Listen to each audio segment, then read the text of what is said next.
So moving on to next question, if we see here that the monthly incomes of A and B, मतलब कि income का ratio इनका कितना है 5 और 8 है, मतलब कि 5x और 8x है। तो यहाँ पे जो 5x की अपनी वैल्यू है और 8x की वैल्यू है, तो 5x की अपनी दी हुई है 30,000, मतलब x की वैल्यू अपनी कितनी होगी 30,000 अपॉन 5, मतलब कि 6,000। अब यहाँ x की वैल्यू 6,000 है तो b की इनकम क्या है 8x, 8x मतलब पूरी इनकम कितनी हुई 48,000। तो आई होप आपको ये क्लियर है। अब इस क्वेश्चन में मूव ऑन करेंगे, जैसे कि जो इनकम है अपनी ए और बी की वो कितनी दी है 9x और 7x, और जो एक्सपेंडिचर अपना दिया हुआ है वो 4y और 3y दिया हुआ है। तो आपको पता है ये इनकम है, ये एक्सपेंडिचर है। अब आपने पढ़ा है कि income equals to expenditure plus saving होता है। तो अब आपको इनकम एक्सपेंडिचर दिया हुआ है और सेविंग भी, सेविंग की वैल्यू दी है, तो सेविंग क्या होगा इनकम माइनस एक्सपेंडिचर। ठीक है, तो यहाँ पे इनकम में से एक्सपेंडिचर आप सब्ट्रैक्ट करिए, तो ये होगा 9x। अब आप ऐसे भी कर सकते हैं कि इनकम में से हमने, जैसे ये है, तो इनकम में से अगर हम सेविंग भी घटा दें तो अपना एक्सपेंडिचर का रेशियो आ जाएगा, है ना। ये भी कर सकते हैं हम यहाँ पे। तो जैसे कि 9x है, 9x में से इनकम में से हमने 6,000 सब्ट्रैक्ट किया, मतलब सेविंग घटाई, और यहाँ पे हमने 7x में से कितना घटाया 6,000 घटाया। तो यहाँ पे हमारा जो एक्सपेंडिचर का रेशियो दिया हुआ है वो कितना दिया हुआ है 4/3। इनकम में से सेविंग घटा दी तो अपना एक्सपेंडिचर का रेशियो आ गया। ये देखिए, तो यहाँ इसलिए किया क्योंकि वाई वाई जो था ये कैंसिल हो जाएगा, है ना। अब यहाँ पे जो ऐड और सब्ट्रैक्ट में है ना, ये नहीं कैंसिल हो सकता, मल्टीप्लाई और डिवाइड वाला हो जाएगा। इसके बाद इसको फर्दर सॉल्व करेंगे तो ये कैसे हो जाएगा, देखिएगा एक बार। 27x equals to 18,000 will be equal to 28x minus 24,000। तो ये हो जाएगा आपका x will be equal to minus 18,000, और ये वाला जब इस साइड शिफ्ट होगा, ये वाला जब इस साइड आएगा तो ये हो जाएगा प्लस 24,000। तो x की वैल्यू कितनी आ गई 6,000। अब आपसे क्वेश्चन में क्या पूछा है, ए की इनकम पूछी है, तो ए की इनकम यहाँ क्या है 9x है, और x की वैल्यू कितनी आ गई 6,000। तो 9x क्या है ए की इनकम, और इसी की वैल्यू अपनी है 9 इंटू 6,000, मतलब 54,000 आपका आंसर आ गया। तो मैं एक बार इसको फिर से एक्सप्लेन कर देती हूँ। जैसे कि आपको यहाँ पे याद क्या रखना है कि इनकम है और ये आपका एक्सपेंडिचर है, तो इनकम में से एक्सपेंडिचर सब्ट्रैक्ट करेंगे तो आपका सेविंग आएगा। तो यहाँ हमने ज़्यादा कन्वीनियंस के लिए इनकम में से सेविंग सब्ट्रैक्ट कर दी, दोनों सेम है दोनों का, तो अपना एक्सपेंडिचर का रेशियो आ गया। ठीक है, income minus saving equals to expenditure है, क्योंकि यहाँ पे वाई वाई कैंसिल हो गया, तो इससे अपनी कैलकुलेशन सिंप्लीफाई हो गई, और हमने L H S equals to R H ये किया। ये लेफ्ट हैंड साइड है, ये राइट हैंड साइड है, अब दोनों को इक्वेट कर दिया तो ये अपनी एक इनकम आ गई। अब हम नेक्स्ट क्वेश्चन पे मूव करेंगे। अब जैसे कि सैलरी किसकी है एक्स वाई जेड की, किस रेशियो में है 4:5:8। तो इन सब की सैलरी कितनी इंक्रीज हो रही है 10%, 20%, 25%। तो रेशियो में अगर आप कुछ भी मल्टीप्लाई करते हो, डिवाइड करते हो सारे क्वांटिटीज़ में, तो उसका कोई भी इफेक्ट नहीं पड़ेगा, क्योंकि सिंप्लीफाइड रेशियो वापस सेम हो जाएगा वैसे ही। तो हम अपने कन्वीनियंस के लिए इसको क्या कंसिडर कर लेंगे, 400, 500 और 800। तो इससे एक्स की सैलरी क्या हो गई, 400, वाई की कितनी हो गई, 500 और जेड की 800। तो अब देखिए इंक्रीज कितना हुआ है, 10% का। अब 10% का इंक्रीज मतलब आप या तो इसको ऐसे कर सकते हो कि इसमें 10% अपॉन 100 का इंक्रीज हुआ है, मतलब कि ये 2020 का आप इसको जब सिंप्लीफाई करोगे तो 40 है ना, 40 का इंक्रीज हुआ है। या आप इसको कैसे, अब 40 का इंक्रीज हुआ है तो न्यू सैलरी आपकी कितनी होगी, 400 प्लस 40, मतलब कि 440, ये आपकी न्यू सैलरी होगी। इसको आप डायरेक्ट कैसे सोच सकते हो, जैसे कोई चीज़ अगर 10% इंक्रीज करती है ना, तो वो 100 से 110 हो जाती है, ठीक है। अगर कोई चीज़ 20% इंक्रीज करती है तो वो 100 से 120% हो जाती है। तो या तो आप 10% किसी चीज़ का निकाल लो, फिर उसको उस क्वांटिटी में ऐड करो, या तो फिर आप डायरेक्ट भी निकाल सकते हो। तो यहाँ जैसे भी आपका कन्वीनियंस है आप कर सकते हो। मैं यहाँ पे डायरेक्ट जाने की कोशिश करूँगी, जिससे आपको भी हैबिट में आए कि कैसे इसको डायरेक्ट करना है। तो यहाँ पे 10% का इंक्रीज हुआ, तो हम इसको डायरेक्ट कैसे लिखेंगे, 100 से कितना हो गया, 110। तो ये 20 कैंसिल हो गया, तो ये हो गया 440। 500 है, अब 500 में कितना इंक्रीज हुआ है, 20%। अब 20% का इंक्रीज क्या हुआ, मतलब 100 से 120 हुआ है, ठीक है। 100 से क्या हुआ है अपना, 120 हुआ है। तो ये अपना कितना हो जाएगा, 20 कैंसिल कर दीजिए, तो ये 600 हो गया। अब जेड का कितना इंक्रीज हुआ है, 25%। तो मतलब 800 में कितना इंक्रीज हुआ है, 125 इंक्रीज हुआ है। तो 125 इंटू 8 आप कर लीजिए, 125 इंटू 8, 125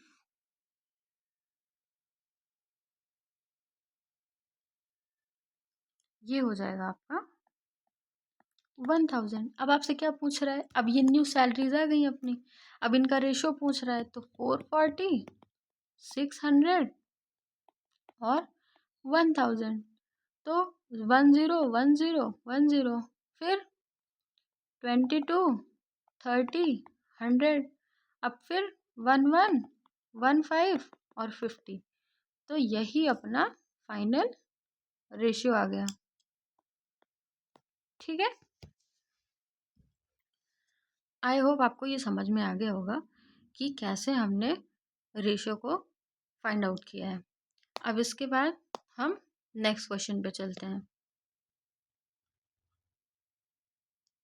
अब नेक्स्ट क्वेश्चन अपना क्या है, the monthly income A B C है, ए बी और सी, इनकी मंथली इनकम कितनी है, 5, 6, 8। अब सी कितना अर्न कर रहा है, 12,000 मोर देन ए। अब आप देखो इसमें एक्स है, एक्स है, एक्स है, तो सी की ए से रेशो में वैल्यू कितनी ज़्यादा है, 3x। बट एक्चुअल में कितनी ज़्यादा है, 3x की वैल्यू कितनी है, 12,000 है। तो x की वैल्यू कितनी हुई अपनी, 4,000। फाइंड बीज एनुअल इनकम, तो अब बी की एनुअल इनकम कितनी हो गई, 6x, मतलब कि 6 इंटू 4,000, मतलब कि 24,000। तो ये मेथड है, आप देख लीजिए, इसको सॉल्व कर दिया। अब आपका एक इम्पॉर्टेंट कॉन्सेप्ट आ रहा है यहाँ पे, आपको देखना है कि जैसे अब यहाँ पे क्वेश्चन दिया गया आपका ए बी 5, 6 है, अब इसको इसमें कैसे रखेंगे, इनकी कंडीशंस क्या होगी, ये थोड़ा सा समझते हैं।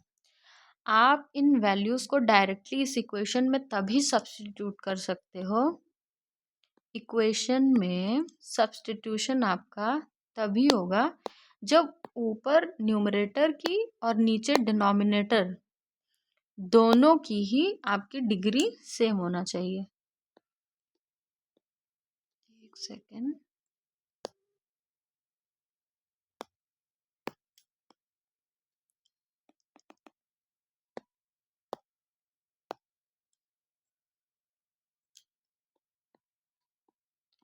डिग्री ऑफ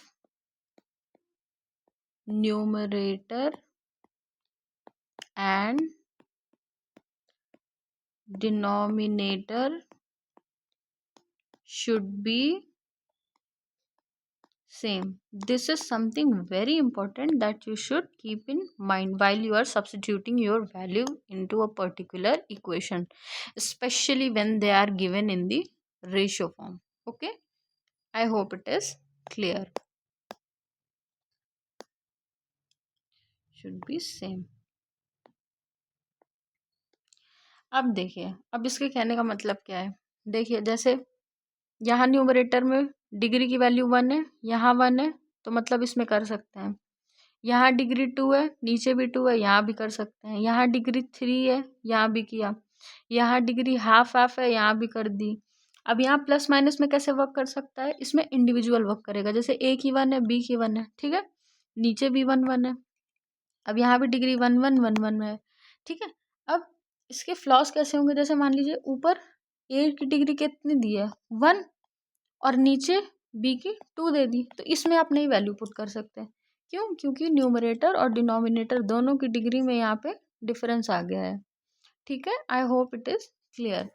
इसके बाद जैसे अब हम कुछ क्वेश्चंस पे आएंगे और इन आपको ये चीज़ बिल्कुल एकदम ध्यान रखनी है कि पहले आप डिग्री चेक कर लीजिएगा। क्वेश्चंस के थ्रू हम देखेंगे कि कैसे हम डिग्रीज को चेक करेंगे। उसके बाद देखिए यहाँ पे जैसे कि ए बी की वैल्यू 5 6 दी है, तो सबसे पहले हम इक्वेशन की डिग्री चेक करेंगे कि सेम है कि नहीं। अब यहाँ 3 है, यहाँ 3 है, तो यहाँ 3 3 6 मत कर दीजिएगा, ये गलत हो जाएगा।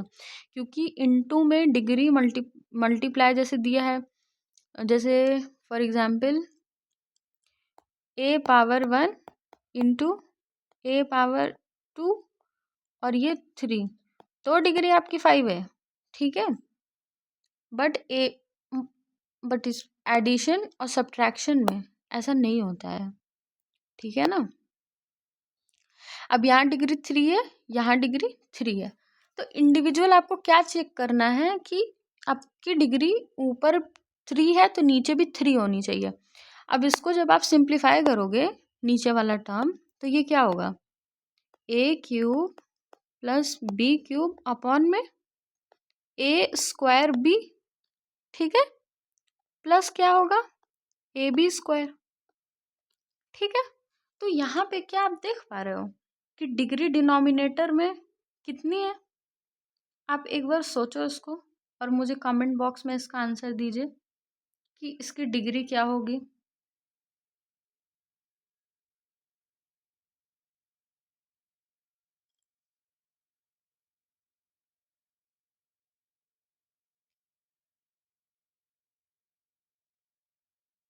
एक सेकंड, थोड़ा सा आप लोग वेट करिएगा।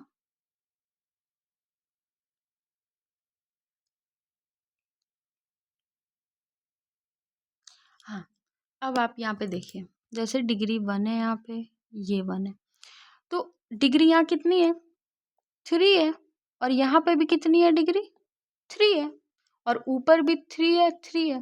तो इसका मतलब यहाँ पे सब्स्टिट्यूशन आपका पॉसिबल है। तो यहाँ कैसे सब्स्टिट्यूट करोगे आप ध्यान दीजिएगा कि यहाँ पे आप कैसे सब्स्टिट्यूट करोगे। Coming on to this question, तो ए क्यूब की जगह पे आप क्या रखोगे, 5 का क्यूब प्लस 6 का क्यूब। आप एक्स भी रख सकते हो बट वो कैंसिल ही हो जाएगा, तो उसका कोई यूज़ नहीं है। फिर ए बी मतलब 5 इंटू 6 और ए प्लस बी मतलब 11, ठीक है।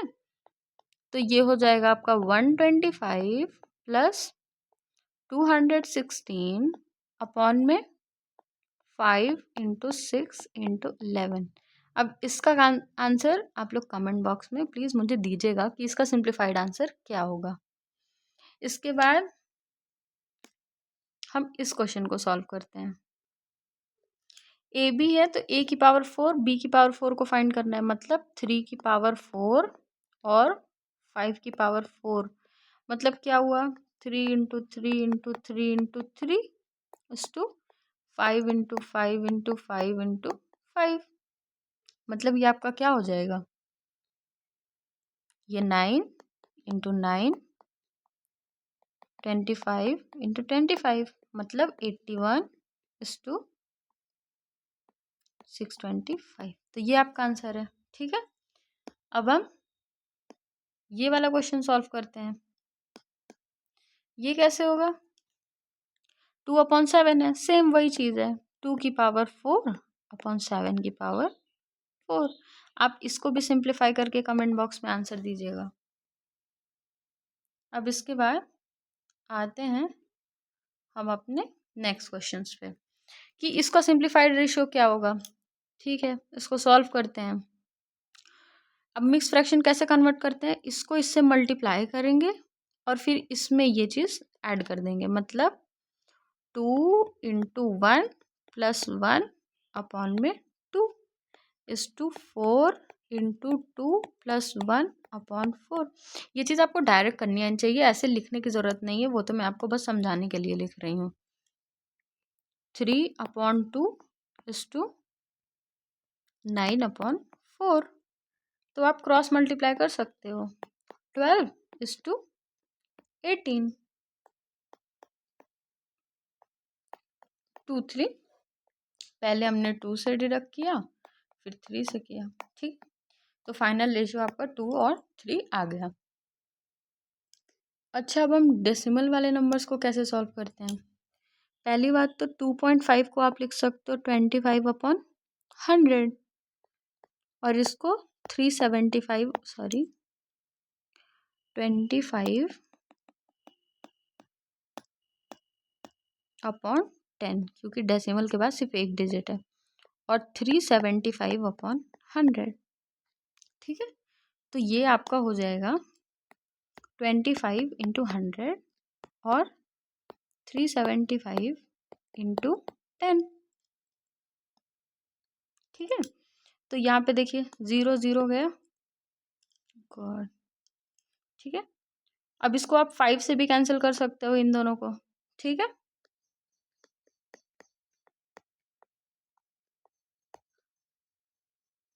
अब इन दोनों को 25 से हम डिडक्ट कर सकते हैं।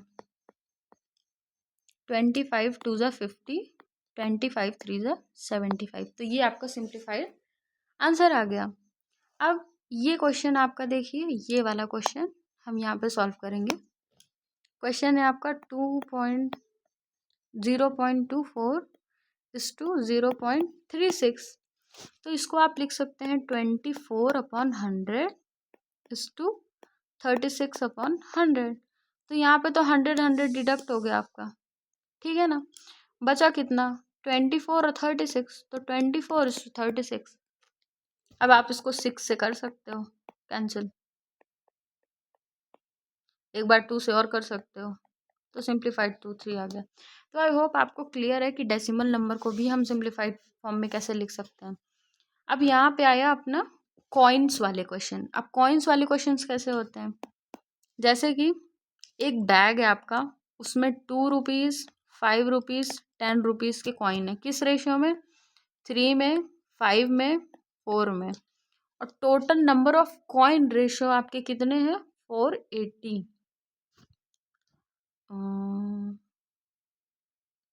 ठीक है, तो मतलब कि आपका दिया हुआ है 3x plus 5x plus 4x equals to 480, क्योंकि नंबर ऑफ कॉइन्स हैं ये, और ये इनकी वैल्यू है, और जब वैल्यू को नंबर से मल्टीप्लाई करोगे तो ही आपका क्या आएगा, अमाउंट आएगा। तो आप इसको कैलकुलेट करिए, तो 12x की वैल्यू कितनी आएगी, 480, x की वैल्यू 40।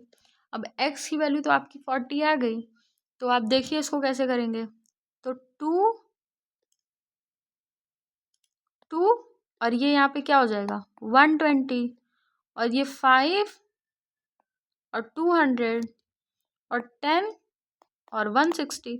तो अब आप इन सबको जब मल्टीप्लाई कर देंगे, क्योंकि आपके पास मान लीजिए 5 रुपये हैं, ये आपका रुपीज़ 5 रुपये हैं, और उसी के 5 सिक्के हैं, नंबर ऑफ कॉइन्स हैं, तो आपका अमाउंट कितना हो गया, 25 हो गया ना। तो वही अपने जब वैल्यू को नंबर से मल्टीप्लाई कर दिया नंबर ऑफ कॉइन से, तो आपका क्या आ गया, आपका 1 की वैल्यू, 1 कॉइन की वैल्यू को जब नंबर से मल्टीप्लाई कर दिया तो आपकी टोटल वैल्यू आ गई। तो यही है यहाँ पे 240, 1000 और ये हो गया आपका 1600। तो आप जब इन सबको ऐड कर दोगे तो आपका 1840 जो कि आपकी टोटल वैल्यू आंसर आ जाएगा। इसके बाद देखिए आपका आता है 2 नंबर्स हैं रेशियो में 3:5 और 9 दोनों में से ही सब्ट्रैक्ट किया गया है। तो आप देखिए इस पे, जैसे 2 नंबर है 3x और 5x, हमने इसमें से दोनों में से 9 सब्ट्रैक्ट कर दिया, ठीक है। तो इसमें न्यू नंबर्स कैसे आए हैं, 12y और 23y, और आपको पता है y y कैंसिल हो जाएगा, इसीलिए अब हम इसको मेंशन नहीं करेंगे, ठीक है। y y हम नहीं मेंशन करेंगे, इसको डायरेक्ट 12 और 23 लिखेंगे। अब आप इसको मल्टीप्लाई करिए 23, अब इनका क्रॉस मल्टीप्लाई करना है आपको। आप इनका जब क्रॉस मल्टीप्लाई करोगे तब आपको x की वैल्यू मिल जाएगी और फिर इससे ही हम स्मॉलर नंबर निकाल देंगे। अब जैसे कि जब आप 23 इंटू 3 करोगे तो आपका आंसर आएगा 69x माइनस, अब जब आप 23 इंटू 9 करोगे तो आंसर आएगा 207, ये इक्वल हो जाएगा 60x माइनस 12 इंटू 9 जो कि होगा अपना 108। अब जब इस साइड 60x को लाओगे तो आपका 9x हो जाएगा इक्वल 207 माइनस 108 के, जो कि होगा आपका 99 और x की वैल्यू आपकी आ जाएगी 11। अब x find the smaller number, अब x आपका 11 है तो इन दोनों में से स्मॉलर नंबर कौन सा होगा, तो आप बताओ, इन दोनों में से स्मॉलर नंबर 3 है, ठीक है ना। तो आपका जो आंसर होगा वो होगा 3 इंटू 11 दैट इज 33। तो आप इस पर टिक कर सकते हो। इसके बाद बोल रहा है कि what number should be added to each इतना तो resulting numbers form a proportion in same order. तो इसका एक फॉर्मूला होता है, आपको याद रखना पड़ेगा। जब A B C D है तो इसमें क्या ऐड करेंगे प्रोपोर्शन हो जाए, तो आपको AD का multiply AD minus BC upon में, अब जो सेकंड वाला है ना इसका पहले ऐड करना है B plus C minus A plus D। तो आपका यही फॉर्मूला है जो इनके लिए वर्क करेगा। तो 6, 14, 18 और 38 है, तो यहाँ पे होगा 6 इंटू 38 माइनस 14 इंटू 18 अपॉन में 32 माइनस 38 प्लस 6 जो कि होगा आपका 44। इसके बाद आपका देखिए ऊपर आ रहा है 38 इंटू 6 जो कि 228 है माइनस 14 इंटू 8 है जो कि आएगा आपका 14 इंटू 18 जो कि आएगा आपका 252 अपॉन में नीचे 44 माइनस 32 जो कि आ रहा है आपका 12, वो भी माइनस का। अब जब आप ऊपर भी सब्ट्रैक्ट करोगे ना तो ये भी माइनस में आ रहा है, आप देख पा रहे होंगे 25, तो इसीलिए जब नेगेटिव में आए तो आपको घबराना नहीं है, ऊपर और नीचे दोनों का नेगेटिव कैंसिल हो जाएगा आपस में। तो ये आंसर आपका दे रहा है -24 और नीचे आ रहा है -12, तो माइनस माइनस तो कैंसिल हो गया, तो आंसर आया आपका 2। तो इसका मतलब 2 हमारा आंसर होगा। तो आपको जो याद रखना है वो ये फॉर्मूला है। Moving on to next question. फिर द डुप्लीकेट रेशियो ऑफ 3:4। अब लास्ट क्लास में आपने पढ़ा था, अब इसको थोड़ा सा रिकॉल करने की कोशिश कीजिए आप। तो डुप्लीकेट रेशियो क्या होगा, डुप्लीकेट रेशियो क्या होता है, तो डुप्लीकेट रेशियो आपका होगा 3² अपॉन 4²। और सब डुप्लीकेट क्या होगा, सब डुप्लीकेट में आपने सीखा था कि आप उसी का क्या कर दोगे, स्क्वायर रूट, तो हो जाएगा √64 अपॉन 81। तो यहाँ पे आंसर क्या आएगा, 9/16 और यहाँ पे आएगा 8/81। अब इनको क्या करना है, प्रपोर्शन में लिखना है। क्यों? क्योंकि हमको इनका कंपाउंड रेशो निकालना है, because it is telling that they both ratios are compounded together. तो अब इनको कंपाउंड करिए। तो पहली बात तो 9:16 लिखेंगे, फिर 8:81 लिखेंगे। तो अब इसका कंपाउंड रेशो हमने कैसे पढ़ा था, रिकॉल करिए। कंपाउंड रेशो क्या होता है, बाहर वाले फर्स्ट वाले से मल्टीप्लाई, मतलब 9 × 8 सेकेंड वाले का सेकेंड वाले से मल्टीप्लाई 16 × 81। तो आपको यहाँ से 3 फॉर्मूलाज आपके रिवाइज हो गए। तो ये हो जाएगा इधर का 9 और इधर का 81, ये डिडक्ट हो गया, और यहाँ से 8 और यहाँ से 2, तो ये हो जाएगा 1:2, और ये 9 9 81। एक बारी इसके ऑप्शंस शायद रॉन्ग है, एक बारी चेक करेंगे। सॉरी, यहाँ पे अपना थोड़ा सा रॉन्ग हो गया है। ये होगा अपना 8 और 9, तो यहाँ पे भी थोड़ा सा चेंज होगा। यहाँ पे होगा अपना 8 और 9, और यहाँ पे भी चेंज होता है, ये आ गया अपना। तो अपना फर्स्ट वाले से मल्टीप्लाई होगा तो 9 × 8, ठीक है। अब सेकंड वाला सेकंड से, तो 16 × 9, तो 9 9 कैंसिल हो गया, और ये 1 और ये 2, तो 8 1 × 8, 8 2 × 16, तो आंसर आया अपना 1:2। तो आई होप आपको क्लियर है कि डुप्लीकेट रेशियो में हम दो नंबर्स का स्क्वायर कर देते हैं, सब डुप्लीकेट में उसका स्क्वायर रूट कर देते हैं, और कंपाउंड रेशियो में ABCD जब दिया रहता है ऐसे, तो फर्स्ट वाले को फर्स्ट से मल्टीप्लाई करेंगे, सेकंड वाले को सेकंड से। सारा रिवाइज हो गया होगा, ये मैंने अपने लेक्चर 1 में कवर किया है डिटेल में। अगर आपको इसका और भी इंफॉर्मेशन लेना है तो प्लीज़ आप मेरा लेक्चर 1 चेक कर सकते हैं। इसके बाद अपना थर्ड प्रोपोर्शनल, आइए रिवाइज करते हैं, क्योंकि हमने ऑलरेडी फर्स्ट लेक्चर में कवर किया। अब आपको याद रखना है कि यहाँ पे 2 नंबर्स दिए हुए हैं, तो इसका फॉर्मूला क्या होगा, B² मतलब कि 18 × 18/12। मैं और इसको नहीं डिस्कस करूँगी, क्योंकि मैंने ऑलरेडी इसको बहुत ही डिटेल में पहले ही डिस्कस कर दिया है। अगर आपको कोई भी इशू हो रहा है तो आप मेरा प्लीज़ फर्स्ट लेक्चर को चेक कर सकते हो। तो ये होगा आंसर आपका 27। Moving on to next question. अब फोर्थ प्रोपोर्शनल है। फोर्थ प्रोपोर्शनल का हमने क्या पढ़ा है, BC/A। तो ये हो जाएगा अपना 0.21 × 8/0.12। अब आप एक बात और यहाँ पे याद रख सकते हैं, जैसे न्यूमरेटर और डिनोमिनेटर में डेसिमल के बाद सेम नंबर ऑफ डिजिट है, तो इसको आप डायरेक्ट सिंप्लीफाई में ऐसे लिख सकते हैं 21 × 8/12, क्योंकि जो भी एडिशनल जीरोज हैं वो आपस में कैंसिल हो जाएंगे। तो अपना आंसर यहाँ पे क्या आएगा, एक बार इसको सॉल्व करिएगा। तो इसका आंसर आ रहा है अपना 14, ठीक है ना, 14। Moving on to next question. The monthly income 2 persons की क्या दी हुई है, 4 और 5। B 2 पर्सन है, इनकी इनकम ये दी हुई है, और एक्सपेंडिचर उनका कितना दिया हुआ है, 7 और 9, और दोनों कितना सेव कर रहे हैं, 500 पर मंथ। तो ऐसा हमने एक क्वेश्चन ओपन कर लिया है। अब इसको सॉल्व कैसे करेंगे, तो 4x इनकम हो गई अपनी, इसको x इसको y, ठीक है ना। तो 4x है, 4x में से 500 घटा दिया, क्यों भाई, क्यों घटाया, क्योंकि ये इनकम है, ये सेविंग है, और दोनों को सब्ट्रैक्ट किया तो अपना एक्सपेंडिचर का रेशियो आएगा यहाँ पे। इसके बाद नीचे आया यहाँ पे अपना 5x - 500। अब एक्सपेंडिचर का रेशियो बताइएगा, यहाँ पे क्या आएगा अपना 7 और 9।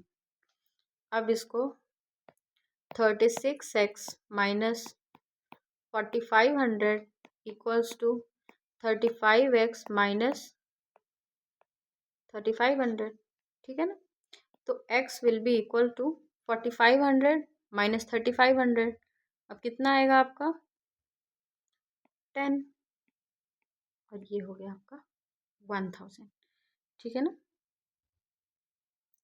4500 माइनस 3500, 1000 आपका आ गया। अब क्वेश्चन क्या पूछ रहा है आपको, मंथली इनकम पूछ रहा है। तो x 1000 आ गया, तो इनकम में आप रख दीजिए। तो ये आपका कितना आ जाएगा 4x, और 5x इनकम है, 1000 आया x की वैल्यू, मतलब 4000 और 5000 रेस्पेक्टिवली आपकी क्या है इनकम की वैल्यू, जो कि होगा अपना ऑप्शन ए। अब फिर से क्वेश्चन है, अब ये क्वेश्चन आपको एज अ होमवर्क मिल रहा है, आपको इसको करना है और कमेंट में अपना आंसर देना है। अब ये पैसे वाले कुछ क्वेश्चन आ रहे हैं, रुपीज़ वाले। तो अब आपको एक बात पता होगी कि 1 रुपी है, 50 पैसे है और 25 पैसे है, ठीक है ना। ये यहाँ पे दिया हुआ है, इसका यहीं पे यूज़ सबसे ज़्यादा है। तो आप एक चीज़ कर सकते हो, आपको पता है कि जो रेशियो है उसमें यूनिफॉर्मिटी मेंटेन करनी है। तो या तो आप सबको रुपीज़ में कन्वर्ट कर लो, या तो आप सबको पैसे में कन्वर्ट कर लो, आपके लिए जो भी इजी है। तो मैं एक मेथड आपको बता दूंगी, आप और देख सकते हो अपने कन्वीनियंस के हिसाब से। जैसे कि अब हम क्या करते हैं, 210 है ना, ये रुपीज़ में दिया हुआ है। अब हम इसको पैसे में कन्वर्ट कर देते हैं। तो 1 रुपये में 100 पैसा होता है, तो मतलब कि ये इंटू 100 हो जाएगा, ठीक है। ये हो गया 21,000 पैसे। अब ये किसके इक्वल होगा, अब ये 1 है, तो यहाँ पे 100 पैसे कर दीजिए। तो 100 है ना, ये 50 है और ये 25 है, तो ये क्या हो गया, पैसे हो गए। और कितने नंबर ऑफ कॉइन्स हैं, 5x है, 6x है और 8x है, ठीक है। नंबर ऑफ कॉइन्स अपने को फाइंड करना है, यही है नंबर ऑफ कॉइन्स, नंबर है। और x की वैल्यू भी अपने को फाइंड करनी है कि कितने नंबर ऑफ कॉइन्स हैं। तो अपना टोटल वैल्यू कैसे आएगा, इनको दोनों को जब मल्टीप्लाई करेंगे, मतलब 500x plus 300x plus 25 into 8, जो कि अपना होगा 200x। अब इसको आप ऐड कर दीजिए, 500, 300 और 200, मतलब कि 1000x। और इसी की वैल्यू अपनी कितनी दी हुई है, 21,000 पैसे, है ना। तो x की वैल्यू कितनी हो गई, 21। इसका मतलब अब हम नंबर ऑफ कॉइन्स निकाल सकते हैं, कैसे। अब पहले नंबर ऑफ कॉइन्स कितने हैं, नंबर ऑफ कॉइन्स हैं अपने 8x plus 6x plus 5x, मतलब 19x, मतलब कि 19 इंटू 21। तो यही होंगे अपने नंबर ऑफ कॉइन्स। जब आप इन दोनों को मल्टीप्लाई करोगे 19 इंटू 21, तो ये आपका आ जाएगा 399। तो ये आपका आंसर ये रहा। अब आपको मैं एक बार इसको फिर से समझाती हूँ कि या तो आप पूरा रुपीज़ में कन्वर्ट कर लो, या तो आप पैसे में कन्वर्ट कर लो। अगर आप रुपीज़ में कन्वर्ट करते तो 50 पैसे को आपको ये है, तो आपको इसको 2 से डिवाइड करना रहता, जो भी ये इधर अमाउंट है, और इसको 4 से, है ना। पर हमने ईज के लिए क्या किया, सारे को ही पैसे में कन्वर्ट कर लिया और इसको भी पैसे में कन्वर्ट कर दिया। तो जो पैसे थे, पैसे में कन्वर्ट करा इसको और नंबर ऑफ कॉइन से मल्टीप्लाई किया, तो वैल्यू आ गई, और वैल्यू अपनी 21,000 पैसे थी। इक्वेट करके हमने नंबर ऑफ कॉइन्स निकाल दिया। अब ये आता है आपका स्टेटमेंट बेस्ड क्वेश्चन। अब स्टेटमेंट बेस्ड क्वेश्चन कैसे सॉल्व करोगे आप, जैसे कि आपको देखना है कि यहाँ कौन सा स्टेटमेंट सही है। तो पहले स्टेटमेंट को चेक करते हैं, ठीक है, पहले स्टेटमेंट को।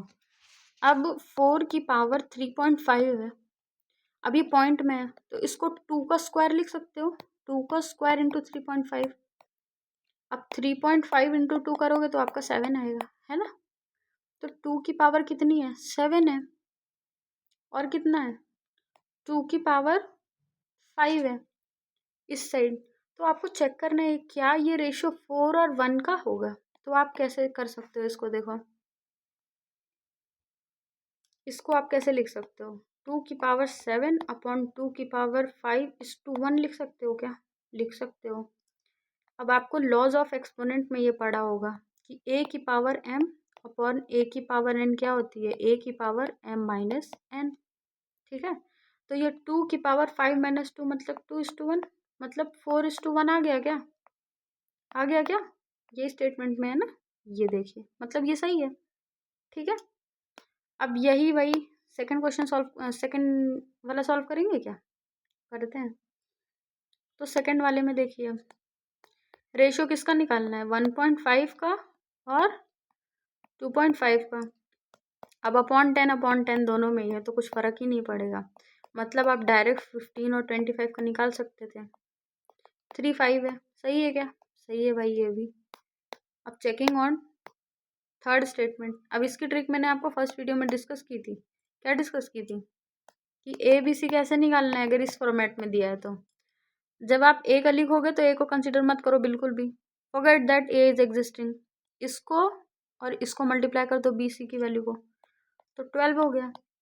अब जब आप बी का कर रहे हो ना, तो forget that B is existing. ठीक है, अब आप ए और सी का मल्टीप्लाई करो तो 8 हो गया। ठीक है, अब सी का आप लिख रहे हो तो सी को भूल जाओ। अब आपको याद रखना है सिर्फ ए और बी का, मतलब 6।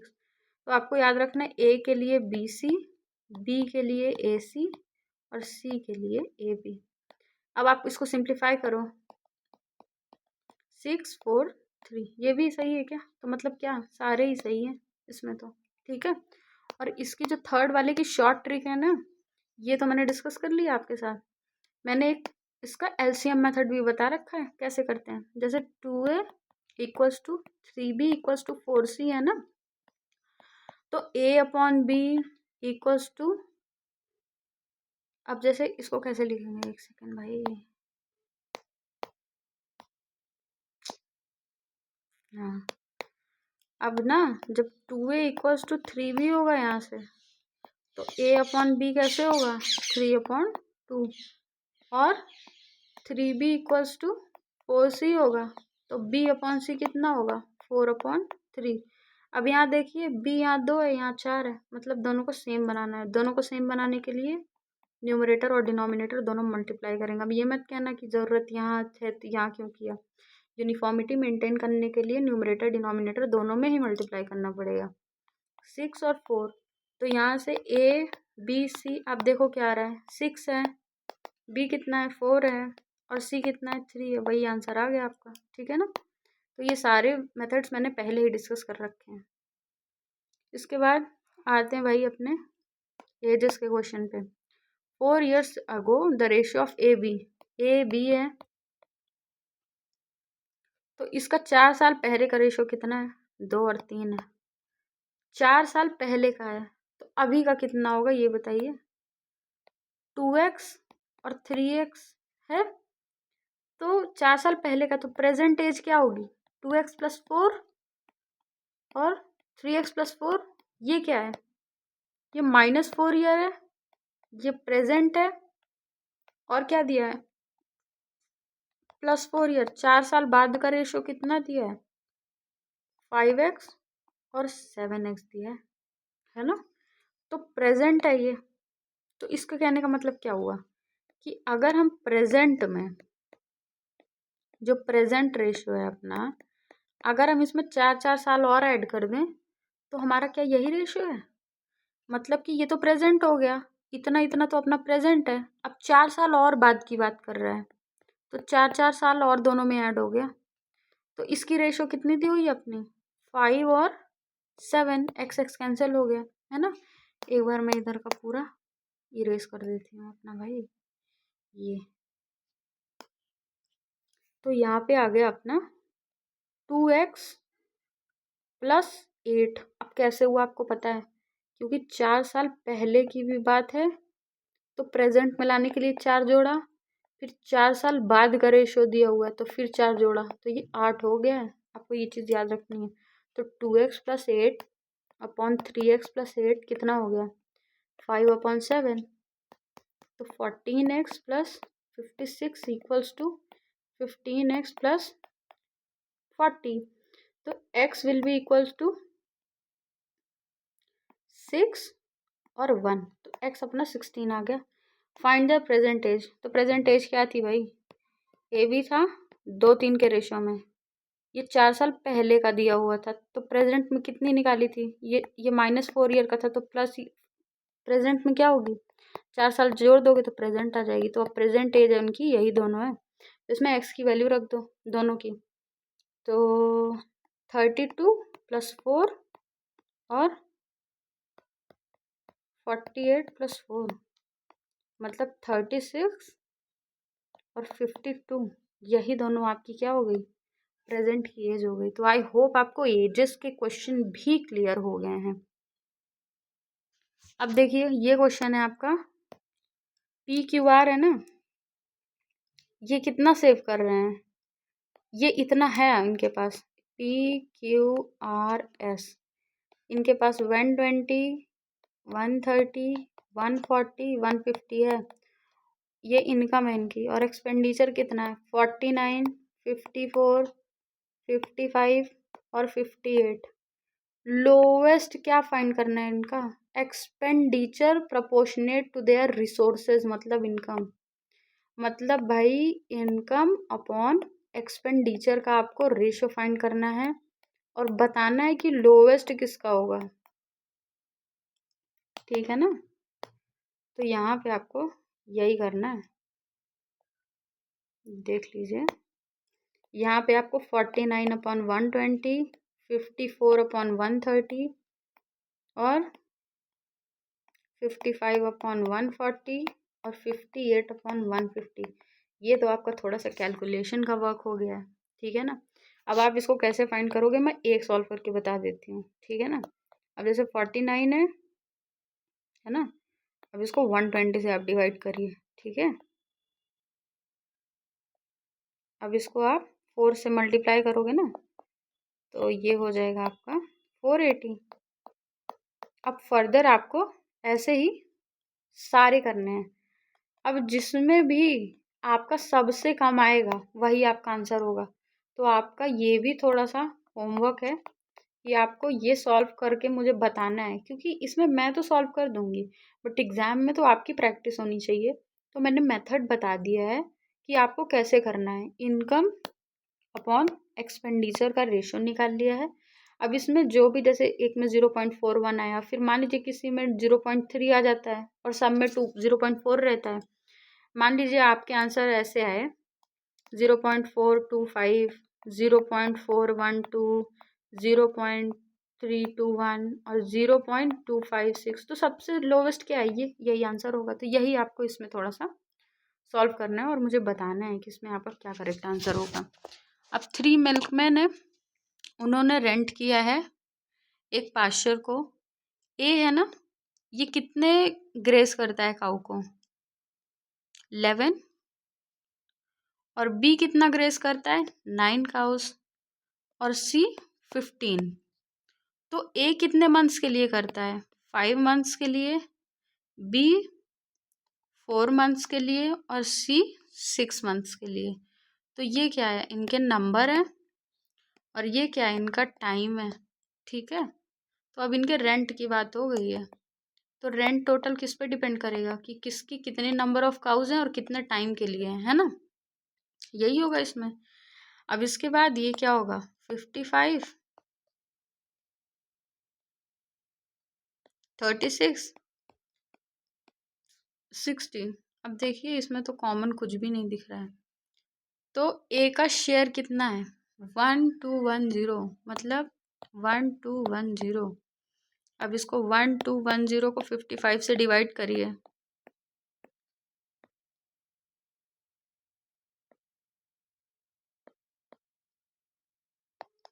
मतलब 22। आपको ये सॉल्व करने में कितना आ रहा है?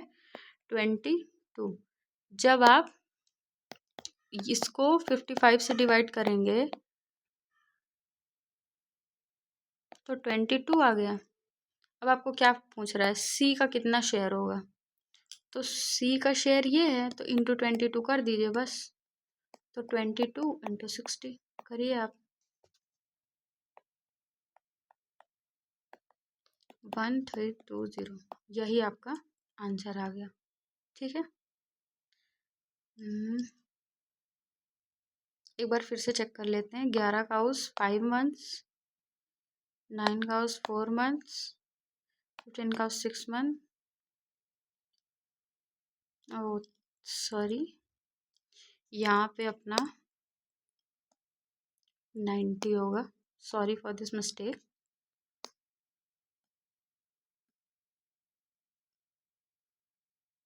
ठीक है, तो यहाँ पे 22 मल्टीप्लाई कर दोगे आप 1980, ये आपका आंसर आ जाएगा। अब इसके बाद नेक्स्ट क्वेश्चन आपका क्या है देखिएगा। नेक्स्ट क्वेश्चन आपका दिया हुआ है, अब आप यहाँ पे क्या कैसे फाइंड करोगे। अब यहाँ पे वो वाला formula, product of mean equals to product of extreme, ये भी यूज़ कर सकते हो। और क्या यूज़ कर सकते हो, √6 upon x equals to √3 upon 1 plus √2। अब इसको क्रॉस मल्टीप्लाई कर दीजिए तो √6 1 प्लस √2 इक्वल्स टू √3x। तो ये √6 प्लस √12 इक्वल्स टू √3x। तो √6 है ना प्लस, और ये √12 को √4 × 3 लिख सकते हैं, मतलब कि 2√3 लिख सकते हैं इसको, क्योंकि 2 का पेयर है, 2 × 2 तो 2 बाहर आ जाएगा। तो ये 2√3 इक्वल्स टू √3x। तो x अपना कितना आएगा, √6 प्लस 2√3 अपॉन में √3। अब इसको और भी, क्योंकि आंसर कैसे ऑप्शन में दिया है वो मैटर करेगा आपको। तो अगर √3 सब में से कॉमन ले लें तो ये √2 प्लस 2 अपॉन √3 हो जाएगा। ये कैंसिल हो गया, तो आंसर आपका क्या आया, 2 प्लस √2। यही आंसर है क्या, एक बार चेक करेंगे, ये आंसर है आपका। ठीक है, तो यहाँ पे क्या पता यही आंसर आपको दे दिया होता, बट ऑप्शन में ये दिया है, इसने हमने फर्दर सिंप्लीफाई किया। ठीक है ना।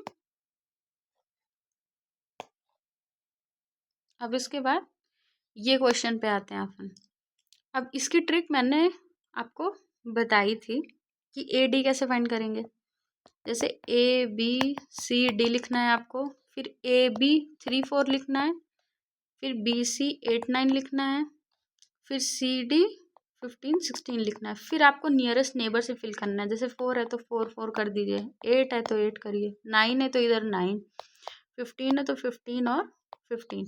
बट यहाँ आपको सिर्फ A और D का पूछ रहा है, तो लिखिए 3 × 8 × 15 A का हो गया, और D का कितना हो गया, 4 × 9 × 16। अब यहाँ पे 3 से 3 किया, ठीक है, तो यहाँ 3 बचेगा। ठीक है, 8 से किया तो यहाँ 2 बचेगा। तो यहाँ 15:24। अब 3 से भी कर सकते हैं इसको, 5 8 बचा अपना, तो 5 8 अपना आंसर है यहाँ पे। अब इसके बाद अपना ये क्वेश्चन है। अब इसका कॉन्सेप्ट तो मैंने आपको बता दिया है, डिग्री यहाँ 2 है, यहाँ भी 2 है, यहाँ भी 2, यहाँ भी 2 है। तो अब हम यहाँ पे वैल्यू सब्स्टिट्यूट कर सकते हैं। तो x अपॉन वाई कितना दिया हुआ है, 3/5, y अपॉन जेड कितना दिया हुआ है, 5/2। अब यहाँ पे देख रहे होंगे 5 5 y दोनों सेम है, मतलब यहाँ पे हम डायरेक्ट वैल्यू सब्स्टिट्यूशन कर सकते हैं। तो यहाँ पे डायरेक्ट करिए, x² मतलब 3 का स्क्वायर प्लस z² मतलब 2 का स्क्वायर, x² कितना हुआ 3 का स्क्वायर माइनस z² मतलब 2 का स्क्वायर, मतलब 9 + 4 अपॉन में 9 - 4 मतलब 13/5 अपना यही आंसर है। अब ये कुछ प्रपोर्शन वाले क्वेश्चन है कि डायरेक्ट और इनवर्स प्रपोर्शन कैसे वर्क करता है। अब जैसे कि स्पीड टाइम डिस्टेंस में देख लीजिए, speed is equals to distance upon time है, मतलब स्पीड इनवर्सली प्रोपोर्शनल है टाइम के, पर स्पीड डायरेक्टली प्रोपोर्शनल है डिस्टेंस के। अब इससे एक इम्पॉर्टेंट क्वेश्चन भी आ सकता है, जैसे कि अगर स्पीड का रेशो 5:8 है, तो टाइम का रेशो कितना होगा? 8:5 है, ठीक है ना। कब सेम होगा? जब आपका डिस्टेंस दोनों सेम ट्रेवल कर रहे होंगे, ठीक है ना। वैसे ही यहाँ पे एक क्वेश्चन है, the rate of flow of water through pipe is inversely proportional to square of the radius of the pipe. तो यहाँ पे वाटर का जो फ्लो है ना, वो इनवर्सली प्रोपोर्शनल है रेडियस के स्क्वायर के। अब आपको पता है कि जो कांस्टेंट होता है उसका कुछ फर्क नहीं पड़ता है इस डायरेक्ट और इनवर्स प्रोपोर्शन के थिंग में। तो इस रेडियस का स्क्वायर है, अब डायमीटर का बोला है तो मतलब 1/2r का स्क्वायर हो जाएगा, क्योंकि diameter equals to twice of radius ही तो होता है। और यहाँ पे रेडियस का स्क्वायर दिया है, ठीक है, बट डायमीटर दिया हुआ है, बट उससे कुछ फर्क नहीं पड़ेगा, ठीक है ना। तो यहाँ पे हम फॉर्मूला कैसे लिखेंगे? जो फ्लो है वो डायरेक्टली प्रोपोर्शनल है, इनवर्सली प्रोपोर्शनल है रेडियस के स्क्वायर के, बट यूनिट जो हमको दी है वो डिस्टेंस की दी हुई है। कोई बात नहीं, हम इसको कैसे करेंगे? एफ फ्लो 1 के लिए क्या दिया हुआ है अपना? डायमीटर 2 सेंटीमीटर दिया हुआ है, ठीक है ना। तो इसको आप 2/2 कर दीजिए, ठीक है, क्योंकि diameter equals to twice of radius होता है, तो रेडियस क्या होगा? डायमीटर/2।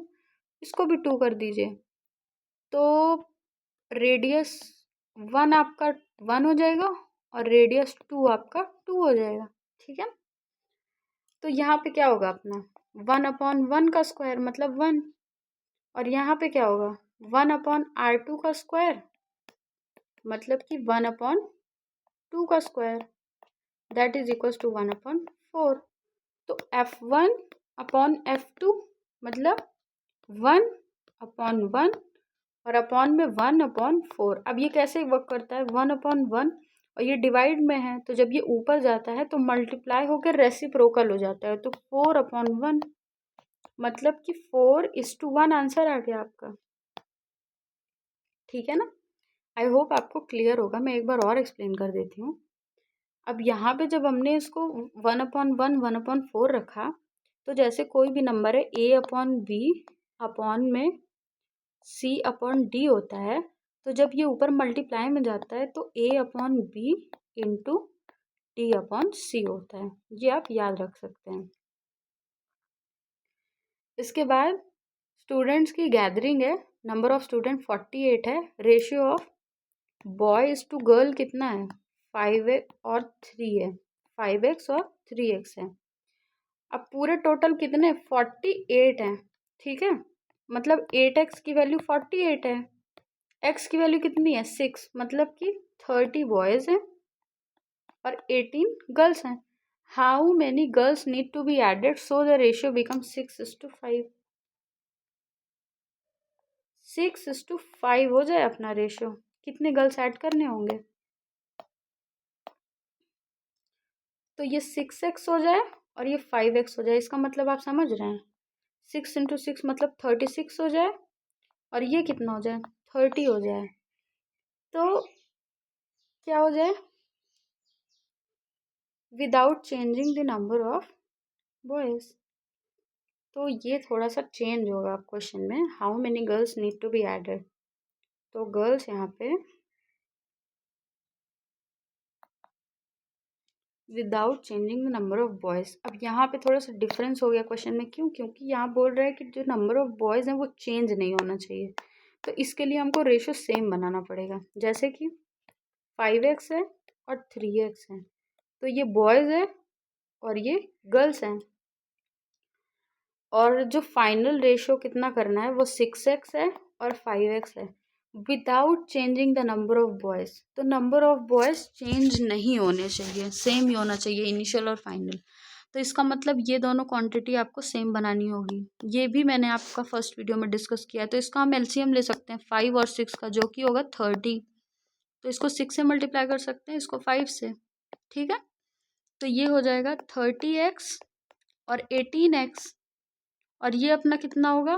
30x और 25x। अब देखिए आपका बॉयज सेम है, बॉयज सेम है, और गर्ल्स कितने हैं, चेंज हो गए हैं। अब पहले आपका नंबर कितना था, 30 और 18 48, जो कि सेम 48, मतलब एक्स लगाने की ज़रूरत नहीं है, अपना ये एग्जैक्ट वैल्यू आ गई है। ठीक है ना, मतलब कि यहाँ पे जो बॉयज़ और गर्ल्स है ना वो 30 और 18 थे, है ना, और अब 30 और 25 हो गए हैं। तो गर्ल्स कितने ऐड हुए यहाँ पे, अब आप इन दोनों को सब्ट्रैक्ट कर दीजिए, मतलब कि 7। तो ये थोड़ा सा ट्रैप वाला क्वेश्चन है, क्योंकि जब तक आप लास्ट लाइन नहीं पढ़ोगे थोड़ा सा ये कन्फ्यूजन क्रिएट कर सकता है, क्योंकि नंबर ऑफ बॉयज़ चेंज नहीं होने चाहिए, और चेंज नहीं होने चाहिए तो पहले आपको नंबर ऑफ बॉयज़ सेम बनाना पड़ेगा। फिर अपना ये इनिशियल आ गया, इनिशियल से अपने आपको पता चला गया कि 48 की एग्जैक्ट वैल्यू 48 ही दी हुई है क्वेश्चन में ये, तो इसीलिए सारे वैल्यूज़ अपने ऐसे आ गए। बॉयज़ सेम है, पहले भी 30 थे, बाद में भी 30 है, लेकिन गर्ल्स 18 से 25 हो गई, मतलब 7 का इंक्रीज हुआ है। अब सम दिया हुआ है ए बी सी रेशो का। अब यहाँ पे देखिए ए अपॉन बी 25 है और बी अपॉन सी 19 है। अब यहाँ पे देखिए बी का डिफरेंट वैल्यू है, तो यहाँ 5 और 5 से मल्टीप्लाई करेंगे, मतलब 5 और 45, बी और सी हो गया। तो ए बी और सी कितना हो गया, 2 5 और 45। अब इनका सम 156 दिया, इनको ऐड करिए, 50 और 52 की वैल्यू 156 है। ठीक है ना, अब इसको जब आप 3 से मल्टीप्लाई करेंगे ना तो 156 आ गया आपका, तो मतलब 3 टाइम्स है ये। तो आपसे क्वेश्चन में क्या पूछ रहे, find the value of B, तो बी की वैल्यू कितनी हुई 5, जो x है ना इसकी वैल्यू हुई 5 इंटू 3, मतलब कि 15। ये आ गया आपका आंसर। अब ये आपका क्वेश्चन कैसे सॉल्व करते हैं, देखिए 10% of x equals to 15% of y equals to 1/5 of z। Of का मतलब मल्टीप्लाई होता है। अब देखिए, अब ये डिडक्ट हो गया, तो x/10 इक्वल्स टू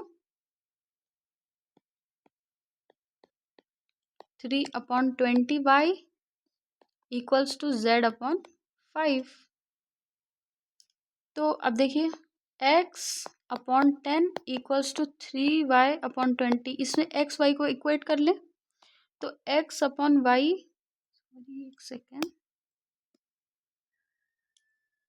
x/y कितना होगा 30/20, मतलब क्या हो गया 3/2।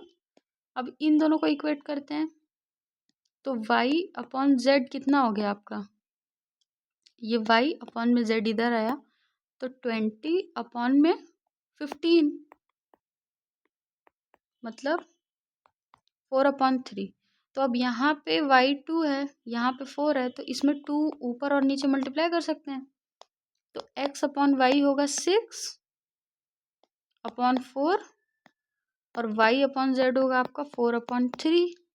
तो x y और z क्या होगा आपका 6 4 और 3, यही आपका आंसर है 6 4 और 3। अब आपके बचते हैं 2 questions. Present age of the father and son are in the ratio 7x 2x। 10 साल बाद की बात हो रही है, तो दोनों में क्या होगा 10 ऐड होगा ना, तो कितना रेशियो हो गया 17/7।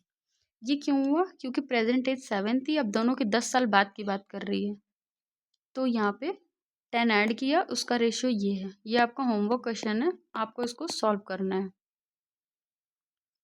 अब ए बी है, इनकी सैलरी का रेशियो है 4:5। मैंने आपको पहले भी बताया कि आप इसको 400 और 500 कंसिडर कर सकते हो। अब दोनों का ही कितना इंक्रीज हो गया 20% इंक्रीज हो गया है, तो आप पहली बात तो निकाल लो 20% इंक्रीज मतलब क्या, 100 से 120 हो गया है, मतलब 400 का 100 से 120 और 500 का भी 100 से 120। आपको एक चीज़ ये याद रखनी है कि ये तो कैंसिल हो गया ना सब कुछ, मतलब 4:5 ही आपका फिर भी वही रेशियो होगा। क्यों? क्योंकि दोनों में सेम ही इंक्रीज हुआ है, और रेशियो में सेम इंक्रीज डिक्रीज का, इन रेशियो सेम इंक्रीज और decrease does not affects mostly percentage. Same increase decrease of percentage does not affect. Multiply का भी वही केस होगा और डिवाइड का भी वही केस होगा, ठीक है, क्योंकि आपने देख लिया यहाँ पे ये कैंसिल हो गया है, ठीक है। सो थैंक यू, एंड आज ये टॉपिक अपना एंड होता है। Thank you for watching this class, and if you felt that it is helpful and adding some value to your preparation, please give a like to this video and stay connected with our channel for more such videos. Thank you. Keep studying.